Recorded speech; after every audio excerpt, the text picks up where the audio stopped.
दोस्तों ये आप रिएक्शन जो देख रहे हैं ये कार्बिल एमीन रिएक्शन है। कार्बिल एमीन रिएक्शन में को हम आइसोसाइनेट टेस्ट भी बोलते हैं और इसमें हम प्राइमरी में लेते हैं क्लोरोफॉर्म लेते हैं, पोटेशियम हाइड्रोक्साइड लेते हैं, अल्कोहलिक पोटेशियम हाइड्रोक्साइड लेते हैं। यहाँ होता क्या है, यहाँ होने वाला है 3K एंड 3Cl मिलके 3KCl निकलने वाला है एंड 3H एंड 3OH मिलके 3H2 बनने वाला है एंड Rn और C मिलकर के RnC बनने वाला है alkyl isocyanate and this test is called isocyanate test and this reaction is called carbylamine reaction. Carbylamine क्या होता है, NC होता है, राइट। और एमीन क्यों बोलते हैं, क्योंकि एमीन से बनता है जाके। कार्बिल क्यों हुआ, RnC की वजह से। फिलहाल अब यहाँ ये समझते हैं कि 3H एंड 3OH मिलके 3H2 and 3K and 3Cl मिलके 3KCl निकल जाता है, सिर्फ बचता क्या, RnC। This is alkyl isocyanate. इसकी एक विशेष दुर्गंध होती है, एक विशेष बदबू होती है, इसी वजह से इसको हम पहचानते हैं। तो ये आपकी कार्बिल एमीन रिएक्शन है। नेक्स्ट रिएक्शन में आपको नेक्स्ट। हेलो दोस्तों, आप ये रिएक्शन देख रहे हैं Reimer Tiemann reaction. Reimer Tiemann reaction is very most important reaction in 12th class. हम लोग लेते हैं क्या है, फिनॉल लेते हैं। फिनॉल की रिएक्शन क्लोरोफॉर्म से कराते हैं। किससे कराते हैं, क्लोरोफॉर्म से कराते हैं विद पोटेशियम हाइड्रोक्साइड। जितना Cl होता है उतना 3KOH लेते हैं, मतलब 3K लेते हैं। रिप्लेस होता है 3K 3Cl मिलके 3KCl बाहर। यहां से सिंगल H निकलेगा और यहां पर CHO एल्डिहाइड ग्रुप लगेगा और इस ग्रुप को बोलते हैं सैचुरेटेड। यहां से सिंगल H 3H 4H हो गए और यहां से एक O CHO में चला गया तो 2O।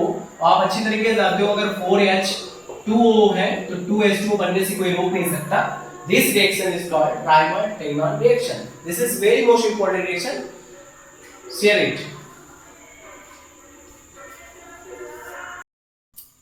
दोस्तों ये कैंजारो अपक्रिया है। This is कैंजारो अपक्रिया, कैंजारो रिएक्शन, राइट। हम लोग क्या लेते हैं, फॉर्मेल्डिहाइड लेते हैं। विशेष बात सुन लीजिए आप लोग, ये अपक्रिया वहां होती है जहां पर alpha carbon alpha hydrogen atom present नहीं होते। Alpha carbon and alpha hydrogen atom present नहीं होते। ये रिएक्शन एस्टरेडिहाइड में नहीं हो सकती। CH3CHO पे ये रिएक्शन पॉसिबल नहीं है, बट C6H5CHO में रिएक्शन पॉसिबल है, क्योंकि C6H5OH में ये पॉसिबल है। क्यों, क्योंकि यहाँ पे अल्फा कार्बन और अल्फा हाइड्रोजन नहीं है। यहाँ पे देखिए CH3 से इसकी शुरुआत ही हो रही है, अल्फा कार्बन और अल्फा हाइड्रोजन दोनों प्रेजेंट है, बट इसमें शुरुआत C से नहीं हो रही है, दूसरे से, मतलब पहले हाइड्रोजन फिर कार्बन। That's why कहोगे सर यहाँ पर this is phenyl group, this is not hydrogen carbon, ये फेनिल ग्रुप है बेंजीन वाला, इस पर CHO लगा हुआ है, तो यहाँ पर अल्फा कार्बन अल्फा हाइड्रोजन नहीं है। ये रिएक्शन यहाँ पे पॉसिबल है और जहां पर है वहां पे पॉसिबल नहीं है। होता क्या है, एक स्टेप का ऑक्सीडेशन और एक का रिडक्शन, और चेन रिएक्शन कहती है। अगर चेन रिएक्शन आपको पढ़ाया गया है बहुत अच्छे से, वीडियो में देख लीजिएगा। एल्डिहाइड है, अगर उसका हम रिडक्शन करते हैं तो अल्कोहल बनेगा, ऑक्सीडेशन करते हैं तो कार्बोक्सिलिक एसिड बनता है। लेकिन सोडियम है तो सोडियम फॉर्मेट बनेगा।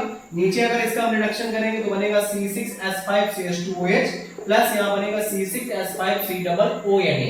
ध्यान रखना, कैंजारो अपक्रिया में क्या होता है कि जिसमें alpha carbon alpha hydrogen atom present नहीं होता वहां कैंजारो रिएक्शन होती है। दोस्तों वीडियो अच्छा लगे तो लाइक